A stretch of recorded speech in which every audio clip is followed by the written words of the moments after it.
everyone, myself Jagruti Ba. This video about the Sensex will be hits 1 lakh in the subsequent 6 to 7 years. The ACE investor Rakesh Jhunjhunwala in 2007 had predicted that Sensex would touch 50,000 in the subsequent 6 to 7 years. While it has taken slightly longer to achieve the target, there are already predictions in place for the future summits for the benchmark index. Rakesh Jhunjhunwala sees the Nifty touching 1,25,000 by 2030. According to the media reports, most of the future bullish predictions for the Indian equity market are centered around the 1 lakh.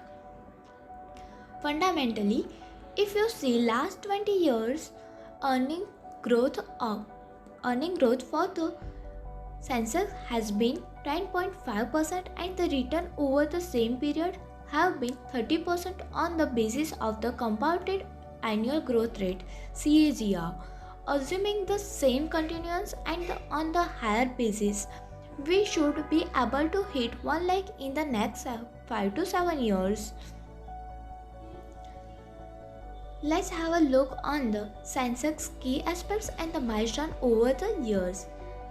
Bombay Stock Exchange Limited, formerly known as a BSE Limited, was established in the 1875. It is the oldest stock exchange in Asia.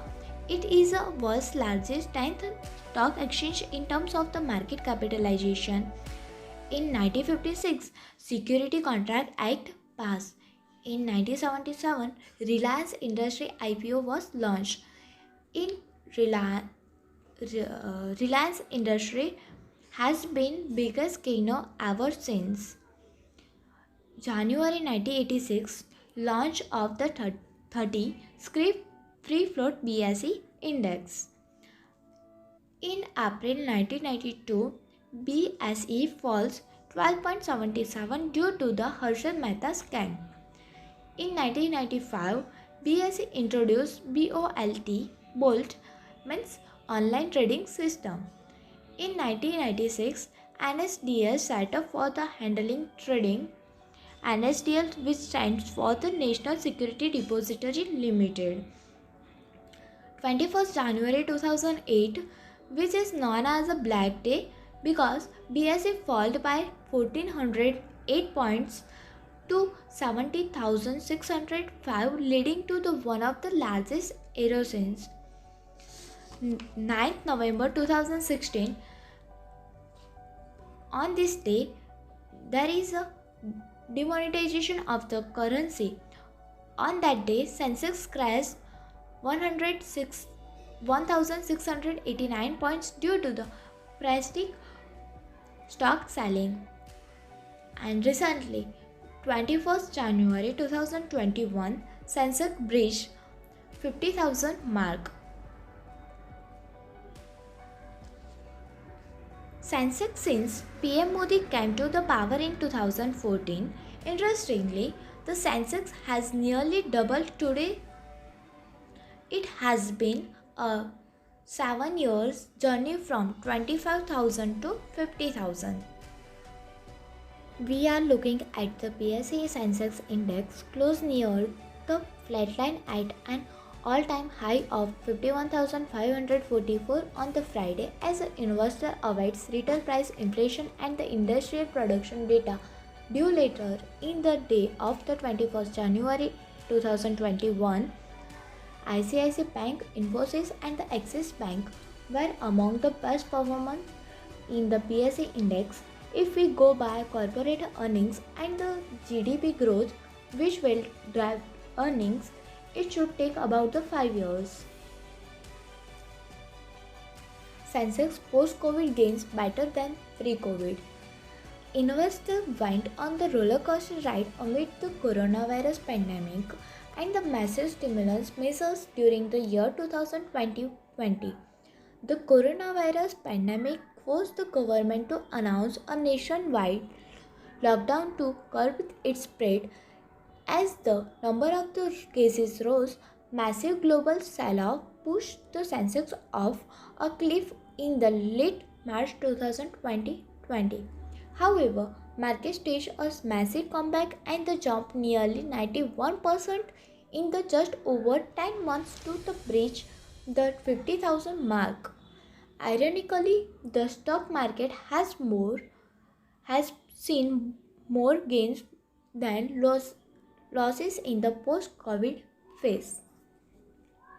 IT and the pharma stocks were the major gainers as a health concern rose and the work from the home led to the rise in internet usage. Here is the top gainer pre-COVID and the post-COVID pandemic. Airtel, Bajaj Finance and the ICICI Bank denotes pre-pandemic gainers. HCL Tech, Infosys and Dr. Reddy's Lab denotes post-pandemic gainers.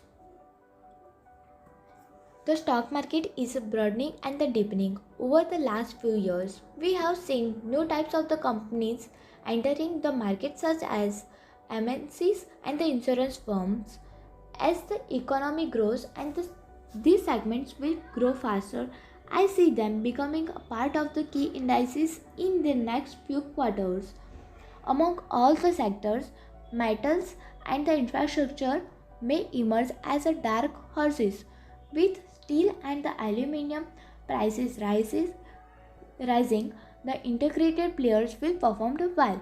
IT, pharma, chemical will continue doing well, but infrastructure and the metal means will surgery give the decent return in 2021.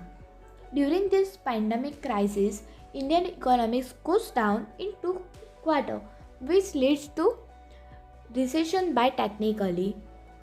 In the first quarter is a minus 23.9% and the second time GDP is minus 7.5 like something. Still, Sensex gives the best performance ever. How the globally indices perform since the pandemic. First is a Nasdaq, National Association of the Security Dealer Automated Quotation System, which is a American stock exchange based in New York City. Second one is a Sensex, which is in the India. S&P 500, which means the stock performance of the 500 large companies listed on the stock exchanges in the United States. Dow Jones. The Dow Jones Industrial Average is the price-weighted average of the 30 blue chip stocks that are generally the leaders in the industry. The Hang Seng Index is the free float adjusted market capitalization weighted stock market index in Hong Kong.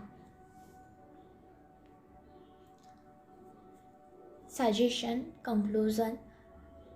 I suggesting that we could still be in the early stage of the bull market. Small caps are always the last to enter the market rally. You should stick to mutual fund in the existing market scenario. If you have to invest in the stock directly, don't look at the valuation alone. Analyze stock in terms of management quality, position of the company in the sector, and its availability to define its earning in the future. So you have to take a call on future growth and valuation also. So Sensex history will repeat itself. It is a thumb rule of that index take about the 5 years to double itself. Stay on with us. Thank you.